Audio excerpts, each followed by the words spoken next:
बापा जान की बारगाह में मेरा सवाल है कि आमिरीन के पास जब कोई जाता है तो उसे कहते हैं कि अपनी मुट्ठी के अंदर कहते हैं ये तवीज़ निकल आया है, या बाज़ औक़ात कहते हैं कि हम आपके साथ आपके घर चलते हैं, वहाँ ज़मीन वगैरह खोदते हैं तो कहते हैं फ़लाँ जगह से ये देखें तावीज़ निकल आए।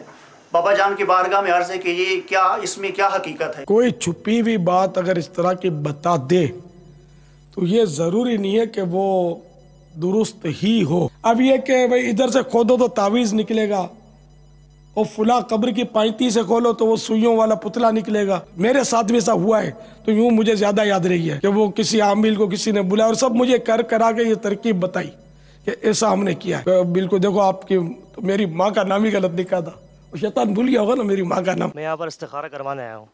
दावत इस्लामी की हाथों हाथ इस्तिखारा सर्विस माशाल्लाह बहुत अच्छी है और हमें वहाँ से बहुत अच्छे अंदाज से इस्तिखारा के ज़रिए रहनुमाई मिलती रहती है। मगर कुछ ऐसा भी देखने को मिलता है कि बाज़ लोग मरकज़ और मजलिस का नाम इस्तेमाल करके अपने तौर पर इस्तिखारा करते हैं।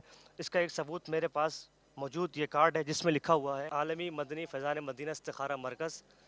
इसका नंबर भी लिखा हुआ है और नीचे लिखा हुआ है वो हज़रात मुझसे रब्ता करें जिनका कोई आज तक आमिल या नजूमी काम नहीं कर सका, वो मेरी माएँ बहनें दर बदर की ठोकरें ना खाएं और मुझसे रब्ता करें। दावत इस्लामी का तो ये तरीका भी नहीं ना कि किसी को पर्सनल हम कार्ड शो कर सके और बना सके विजिटिंग कार्ड, तो ये दावत इस्लामी वाला नहीं है। दावत इस्लामी इस तरह विजिटिंग कार्ड बनाने की इनफरादी तौर पर इजाज़त देती नहीं, इनफरादी तौर पर वो लेटर हेड बनाने की इजाज़त नहीं देती। दावत इस्लामी का नाम यूज़ करने की किसी को इजाज़त नहीं है।